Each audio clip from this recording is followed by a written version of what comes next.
have a long history of working together, and especially of me again and again reading and rereading and teaching Karen's work, which I think has, even though Tropic of Orange is perhaps an old book by colonial standards now, but I hope to show briefly how it is actually relevant both going backward and going forward.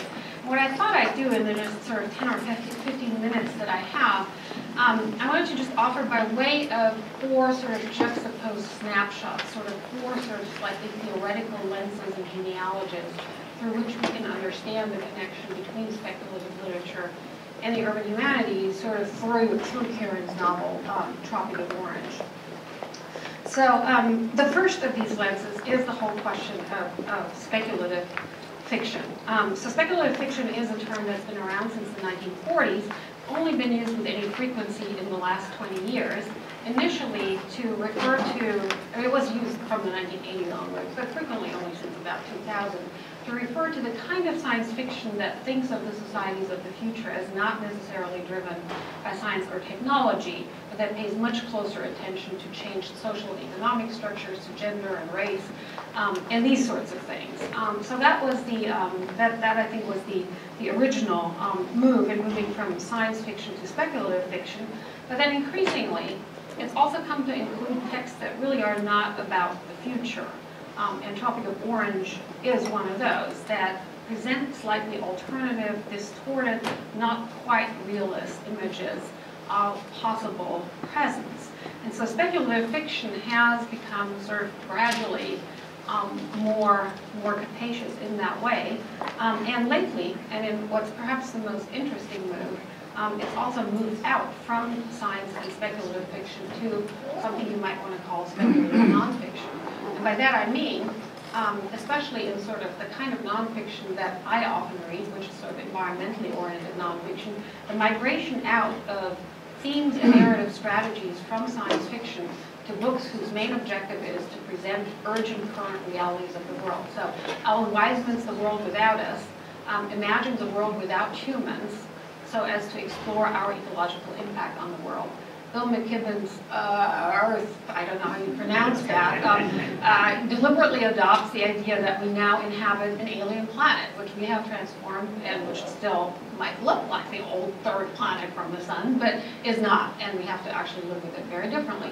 And most spectacularly, and recently, the book that came out this summer by 2 historians of science, The Collapse of Western Civilization, A View from the Future, in which Naomi Orestes and Eric Conway essentially redo their nonfiction book, Merchants of Doubt, by way of a really shoddily conceived science fiction tale. And I mean, as science fiction is totally uninteresting, but what's interesting is that they felt the need to adopt science fiction as their genre. So why is that? Why does it seem that that science fiction strategies and themes are migrating out to the point where some critics now claim that actually science fiction might have been a temporary phenomenon and that it might now be merging back into the broader genre of the fantastic from which it perhaps at one point emerged. Well, I think one way of thinking about this is to think about the temporality of speculative fiction.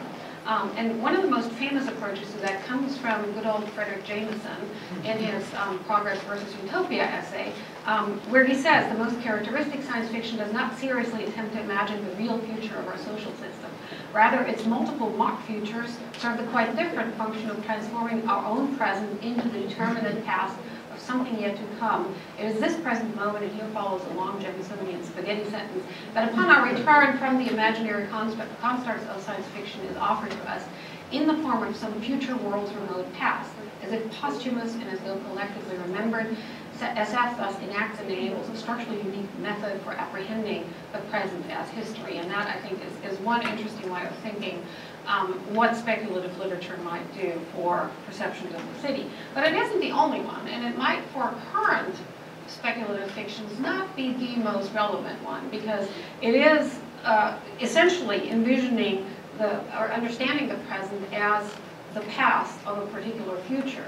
A somewhat different view you get in William Gibson's famous and ubiquitously quoted quip, "The future is already here, it's just not evenly distributed yet," which reflects a whole series of reflections that I can't go into here, where Yeah, the idea is that we already live in a sort of, in something that earlier science fictions imagined as a post-apocalyptic future. So a disaster of some sort has already happened. Nobody quite remembers what it is, but we're already in the post-apocalyptic wasteland. By Jonathan Nathan's Amnesia Moon, for example, would be one good illustration of that. And Gibson's own fictions, of course, too, where something has changed, but a lot of the characters don't really know what has changed.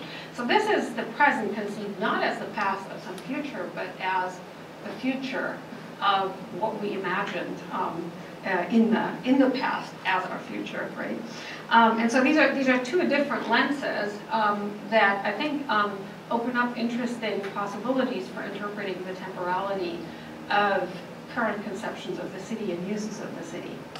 And let me zero in on that. So what is the vision of the city that is proposed in a couple more recent texts, and I've just picked out two, and one of them, because I think it, when I reread it and retaught it recently, I couldn't help thinking that it was actually, I had sort of taken a few notes from Topic of Orange, even though I don't think anybody has pointed this out. But anyway, and they also, they're both of them very interested in something that I think Karen's work was pioneering in the 1990s, which was to actually use certain conventions of the city novel, but to integrate ecology and nature into the city novel in a totally new way. So I picked out two novels that either revolve in toto or in part focus on future cities and climate change. And the first one is a dystopian version. You might have heard of this one, won a lot of prizes. Paulo Bacigalupi's The Wind-Up Girl, which is set in Bangkok, 150 years into the future. And there's been, sea level rise, and at the beginning, the city is still blocked off from the rising seawaters by a royally mandated project of civic engineering that locks and pumps that, as things do in dystopian fiction and film, goes under by the end. So you have this flooded city, the destroyed locks and sabotage pumps take 6 days to kill the city of divine beings. So Bangkok means city of angels, which might be a pun on Los Angeles. Emiko is she Emi from Tropic Orange, Anna, watches from the balcony of the finest apartment tower in Bangkok as the water rushes in. She's a sort of cyborg, genetically engineered human, by the way. On the 6th day, Her Royal Majesty the Child Queen announces the abandonment of the divine city. Slowly the city empties. The lap of seawater and the yowl of Cheshires, which are genetically engineered cats, replace the call of Durian sellers and the bicycle bells. At times, Emiko suspects she's the only person living. She isn't, but she's the one with the best survival chances since she's immune to the multiple diseases that infect this new world and which are at the same time a sort of metaphorical ocean that inundates the city even before the actual water does. So this typically dystopian vision of the future city, the apocalypse that might befall it, that you also know, of course, from such films as Roland Emmerich's The Day After Tomorrow. And that's been sort of a pervasive and endlessly repeated vision, of course, of the future city. The city destroyed, the city raised. If you think of Neil Blomkamp's Elysium and multiple disaster fictions and science fictions of the past. But now, I think there is also a different view of the city and the city under climate change. And you find that in Kim Stanley Robinson's novel 2312, which came out in 2012, aptly enough, where among many other things, you find a description of Manhattan 300 years into the future after a 33-foot sea level rise has taken place. So that's the kind of scenario that in Bacigalupian and Emmerich leads to dystopia, right? The city going under. Not so here. A few parts of Manhattan's ground still stood above water, but most of it was drowned. The old streets, now canals, the city in elongated Venice, a skyscraper Venice, a super Venice, which was a very beautiful thing to be. Indeed, it was an oft-expressed cliche that the city had been improved by the flood. And so then you follow the movements of a Chinese protagonist who was actually herself of Chinese descent, but was herself born on Mercury, and only once in a while goes to Earth, as she experiences this new sort of aquatic Manhattan. On the broad catwalk between buildings to the Heinlein extension, people filled the long plaza stretching north and south. Manhattan on foot, workers pushing narrow handcarts on crowded skyways, connecting island neighborhoods suspended between skyscrapers at differing heights.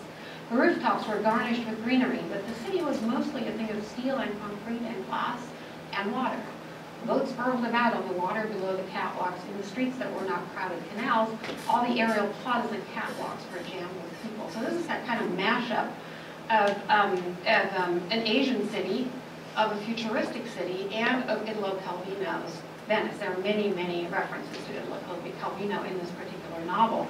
So Robinson also drinks from that particular fountain. Now, when you look at the idiom that Robinson uses, and I can't explain that here in detail, but you get because he uses fragmentation. He uses actually a lot of techniques that sound as if they were taken from Tropic of Orange.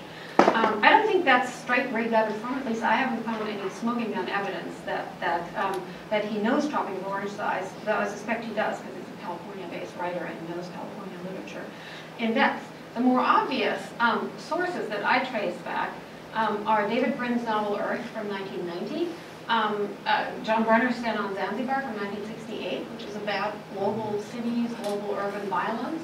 And that the innovative integration of media in that novel was much criticized in 1968 by science fiction fans and readers, to which John Brunner responded very acerbically that these techniques had been in use in the modernist urban novel for 40 years already, but were evidently still too much on the avant-garde to be tolerated by aesthetically reactionary science fiction critics and readers. And so then once you trace it back to texts like Manhattan Transfer, you could use any other of Dos Passos' novels, it opens up the connection back of science fiction and futuristic city fiction back to the modernist urban fictions of the 1910s, 20s, and 30s. So Dos Passos, but also James Joyce's Ulysses, Virginia Woolf's Mrs. Dalloway, Platon's Nadja, Alfred Dublin's Berlin Alexanderplatz, and so on and so forth.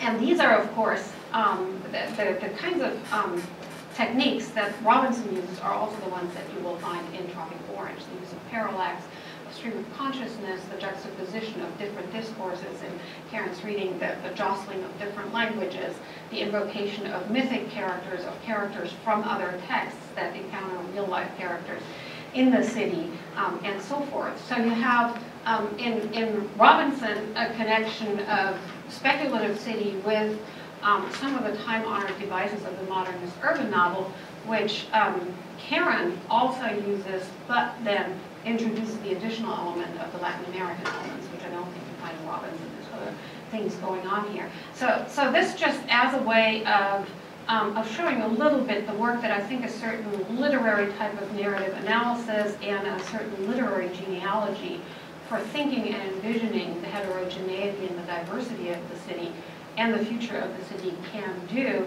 in terms of exploring how visions in urban humanities and urban planning are actually indebted to these modernist